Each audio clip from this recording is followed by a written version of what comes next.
Вы бы продолжали выращивать рис, если бы продавали его дешевле себестоимости. А мы продолжаем. А сейчас объясню почему. Цена доходила примерно до 20 рублей за килограмм, а себестоимость была значительно выше. То есть ты вкладываешь деньги, выращиваешь урожай, рискуешь всем сезоном и в итоге можешь продать его себе в минус. И вот здесь многие спрашивают, а зачем тогда продолжать? А мы продолжаем, потому что рынок не стоит на месте.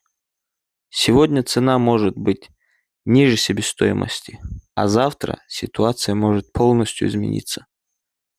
Мы не хотим выйти из игры именно тогда, когда рынок начнет разворачиваться. Поэтому просто делаем свое дело и ждем своего момента. Я не знаю, какая будет цена на рис завтра, но я покажу вам весь путь от поля до денег. Поэтому подписывайтесь и поддержите меня, буду благодарен.